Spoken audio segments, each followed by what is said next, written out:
Good morning everyone and welcome to another podcast. It's been a while since I've been out because I've had some surgery on a hernia. I'd left it till winter to get it done while I was quiet, so it's lovely to be back out on the river. It's a beautiful winter's day. I'm going to go for some grayling today, and I've just situated myself at the bottom of a long pool, and I've fished this pool all summer and it looks so fishy.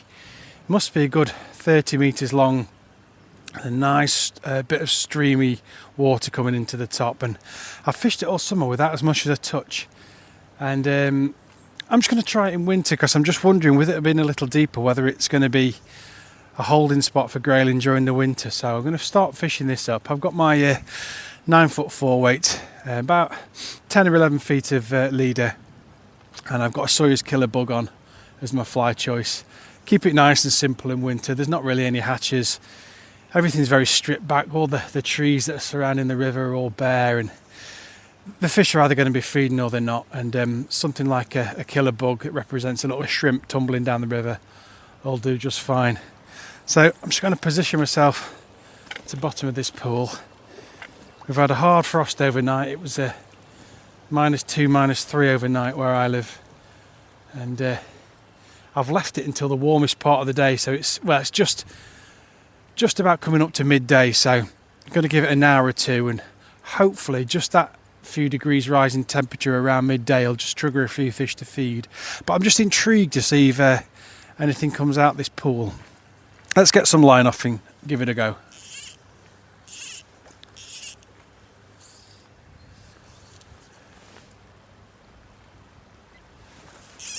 Right, I'll start with a short cast. Oh, it's a while since I've cast a fly rod. There we are, plop it on. You can just see the plop as the killer bug enters the pool. There is something lovely about winter fishing. It all seems very relaxed and very simple. And of course the grayling is one of those fish that will feed even through the coldest of days. Nearly tripping over my wading stick again there.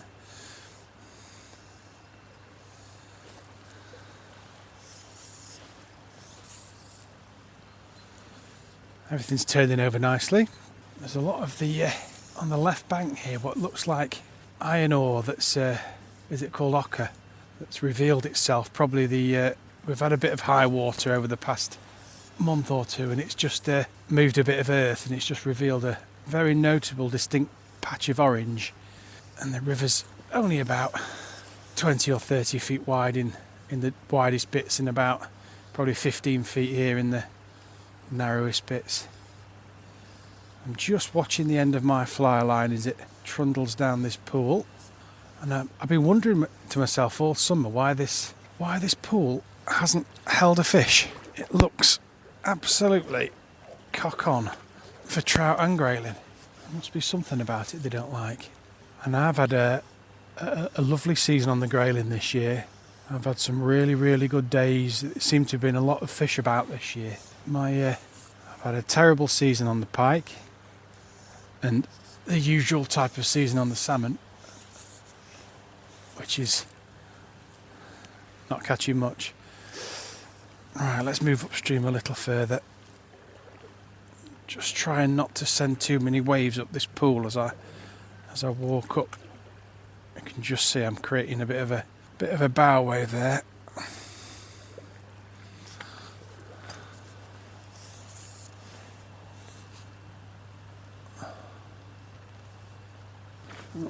That stopped a bit there, but I think it's just caught on the bottom. The far bank's very sheer and steep. It's almost vertical really, probably a good 15-20 feet high, and it's just a wall of brambles, whereas the left bank is a lot less steep, and there's lots of tall trees surrounding the river here. Of course there's no leaves on them, they're all bare. Actually it's not too cold now I'm out in the river. It certainly was this morning. I tapped one out right over to the far bank. It's just a couple of inches off the stones there, and I'm determined to get a fish out of this pool, solve the mystery of why there's nothing living here. There's plenty of fish in the river. Keep on moving up. The water's just increasing in pace now as I work my way up the pool and get closer and closer to the riffle at the top. There's a noticeable pickup in the water, so that's going to improve my presentation in my nymph, get it tumbling down that stream, and then it won't give any fish any time to think about taking it. They'll see it travelling down the current with all the other bits of food, and it's a decision there and then, do I take it or not? That's why I like nymph fishing in quick water. There's a little stop there, but I think it's just on a rock. I just put a little bit of an induced movement into the fly, and I think it just nicked on a rock.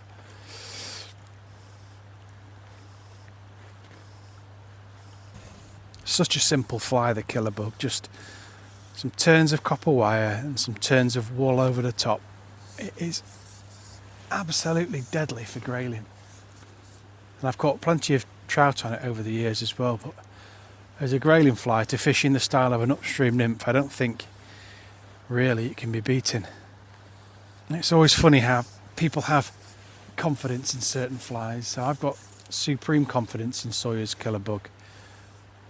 And yet you'll meet other people who don't get on with it and don't think it catches very well.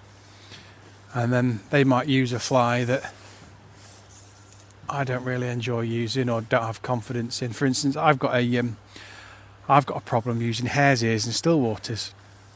I just don't ever seem to catch using hare's ears in still waters. Not that I fish many still waters anymore, but when I did, whereas I know a lot of people swear by them and catch great numbers of fish using hare's ear nymphs.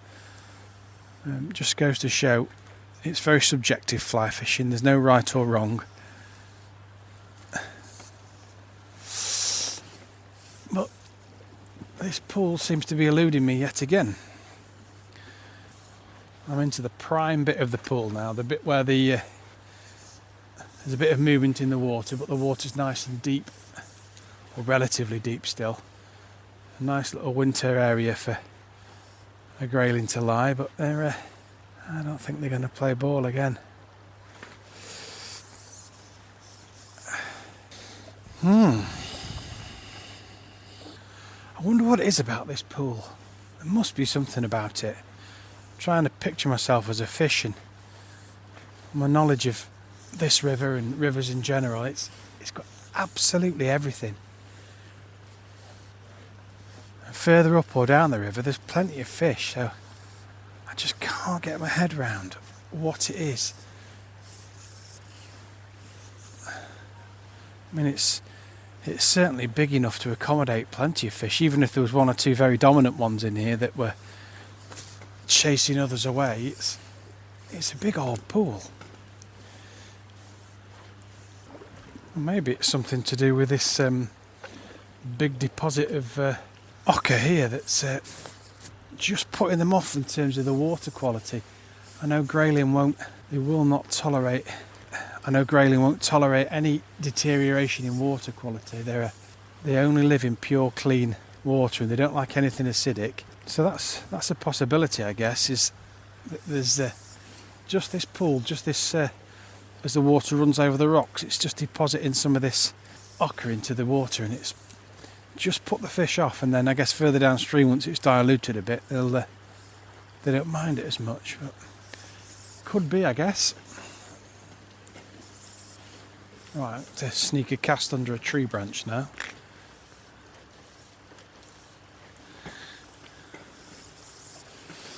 Get down a bit, there we go.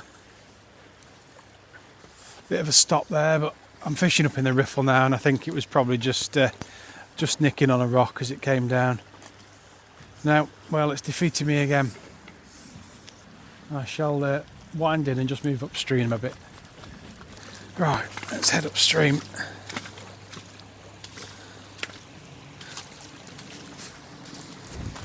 Tell you what, I've forgotten how much casting and stood in the river makes your back ache. Especially when you've not done it for a while like me, just between my shoulder blades.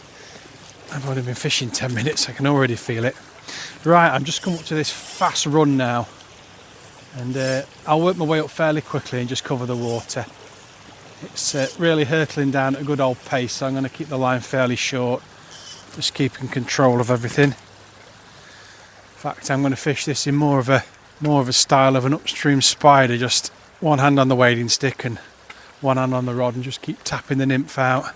It's not hugely deep, so I don't need to extend the line for the nymph to get down as much. Oy, nearly went in. So you need to invest in some new wading boots. I think these are about had it.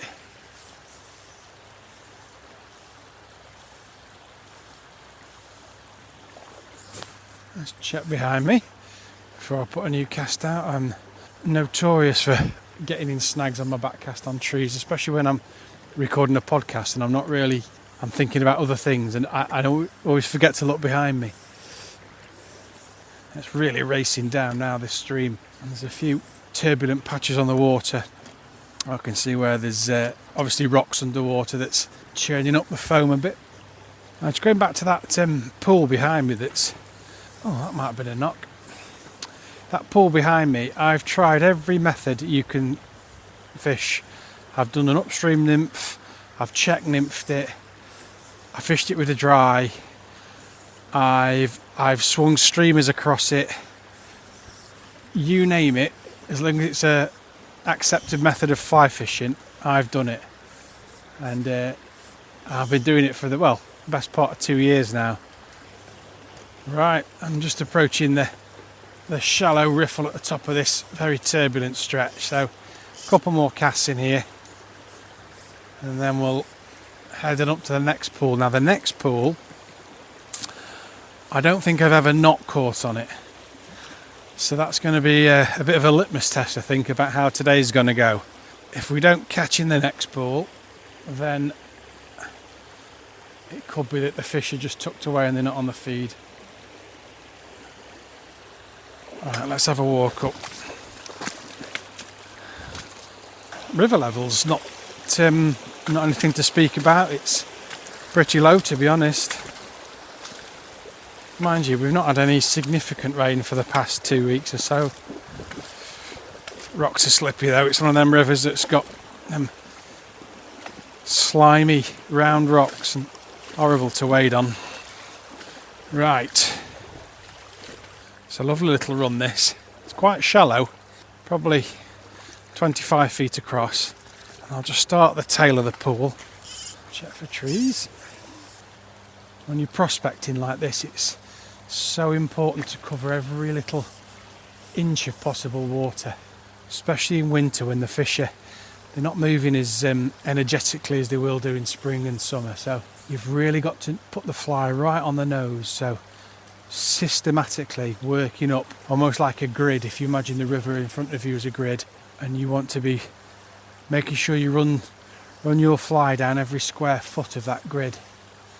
And what I tend to do is what most people do is fish in a fan shape on a fixed length of line, and then once your fan shape's completed, if you move up a pace and then fish the fan out again, you're covering every little piece of water then. Right, so I've completed my fan. So grab the stick, take a pace, and then repeat.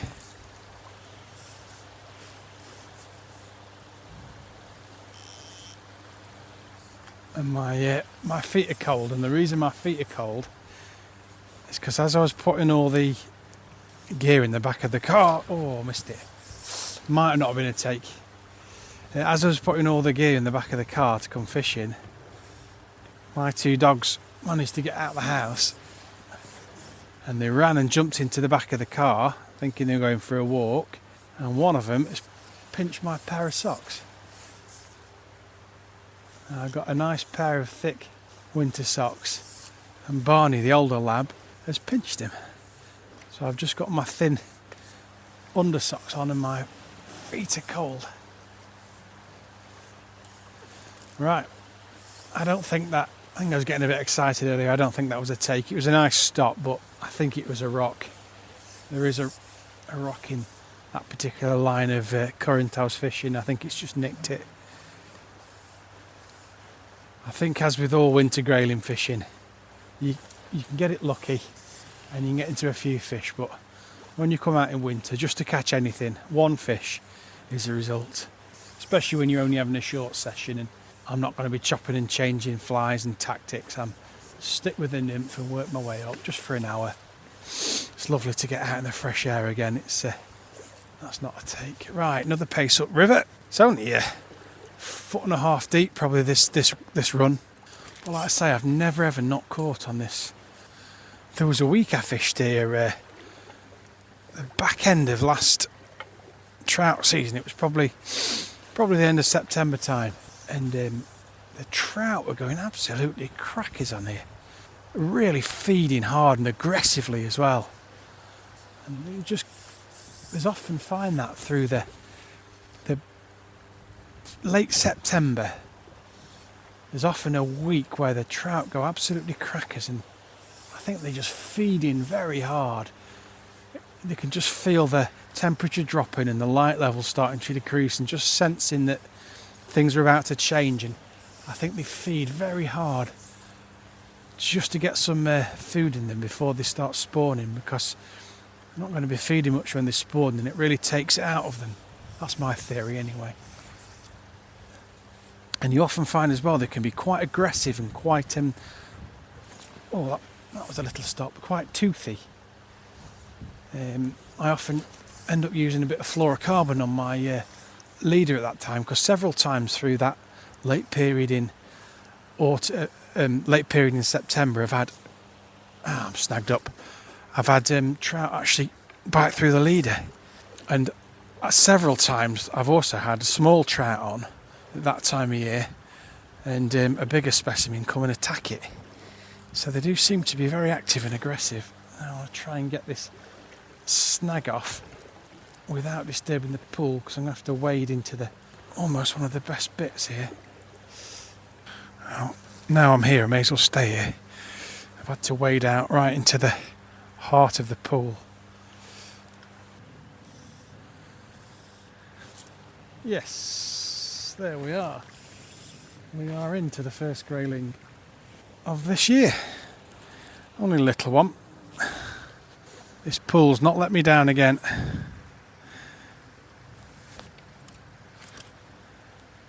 Actually, he feels better than I first thought.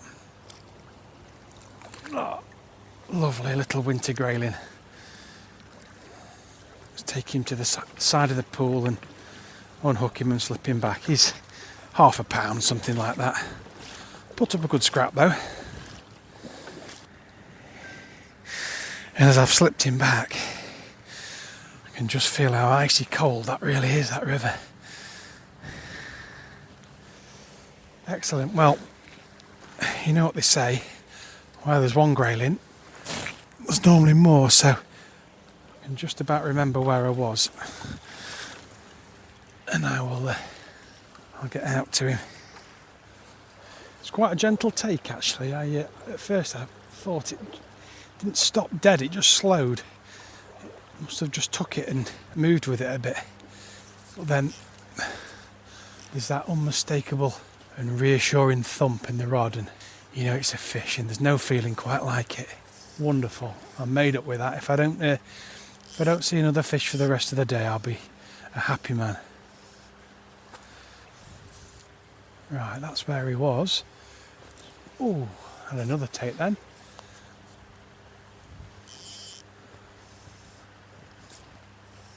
There's the herring overhead, circling about, looking for something to come and catch for his dinner.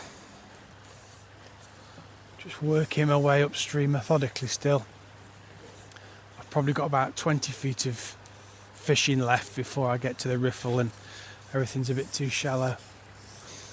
And as I'm breathing now, I can still smell the scent of that grayling that's just rubbed off on my hands, even though my hands were cold and wet as I unhooked him and popped him back. I've got a very distinct smell. Oh, that was a little stop there. And it might have been a shy little take. Right, last 5 or 10 feet of casting I think, and then we'll have a look at a couple of these other pools further up, and then we'll be getting out and getting back in the car when I get to the top of this stretch.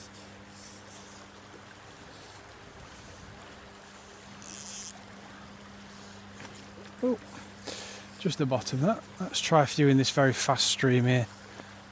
Very fast bubble stream that rockets down near the far bank. It's quite a tricky cast because there's a few overhanging brambles that are just waiting to snag your fly. That's about on it. No, right. Onwards and upwards. Let's just check the killer bug. All looks in order. Wading stick, off we go. So, river widens up a bit here. We've still got the big trees, but there's almost a split. There's 2 riffles that are filling the pool, one at each side of the river. And I think it'd be makes sense to fish both of them. So I'll tackle this one on the right first. It's a bit slow, but should be okay with the nymph. I fish that up, and then I'll just come back downstream and fish up the one on the left, making sure I've covered everything. Just head a bit further up, it's very shallow here. Perfect. Just let that nymph trundle down. Snagged. It did look a bit shallow.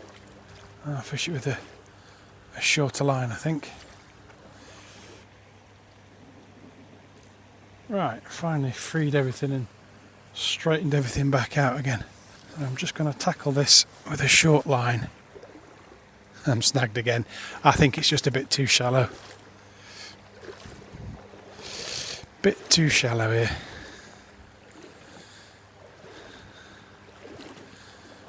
We'll go across and have a go at this other bank. There we go. Right, let's go across the stream. Wade across. So we've got a very distinct line of bubbles coming in here, so that's where I'm going to concentrate. I'm going to get right into the bank and then work my fly straight up this bubble stream ahead of me. The rest of the water will be pretty dead. If there's any fish in here, they're going to be in that distinct narrow piece of current.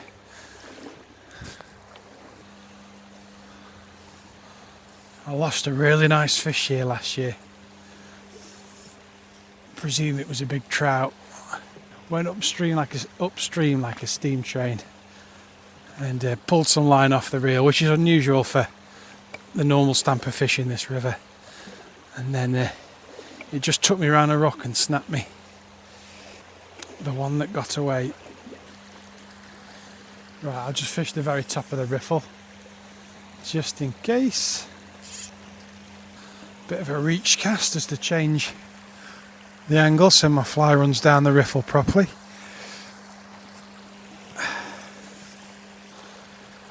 Okay, let's move up and fish this little seam of current above. River's split into 2 now, and there's like an island in the middle with all the dead rushes on there, and there's a fallen tree above me. Proper winter scene, nice and barren. And just sneak the fly under this tree and run it down. Oh, was that a fish or not? Don't know. Felt a bit of a knock as I picked it up, but it might have just been the fly catching on rocks. Right, I think we're done on that bit. Let's wind in and move up. Only got another 10 minutes of river left now, and then I'll be back at the car and that'll be me done. And I know for a fact this next bit is a little difficult on the wade in front, he says as he falls over. So I'm really just going to take my time on here. I've just disturbed the heron, he's shot off up into the sky. I'm just going to keep walking up nice and steady. There's an old broken weir at the top here, and strangely enough that was one of the other areas that looks remarkably fishy that I struggled to catch anything on, and finally at the back end of last year I caught a nice little trout out of there, which made my day. too shallow here to nymph fish. Just going to be on the rocks every cast, so I'll keep walking up and fish the old weir and then call it a day. I'm just going to fish the back end of the weir actually. I don't fancy the wade. Normally I'll wade right up to the old the actual stones of the weir themselves and get out there, but just taking it a little bit easy still, so I'll just fish this back end, just see if there's anything lurking at the tail, and then there's a spot I can get out there.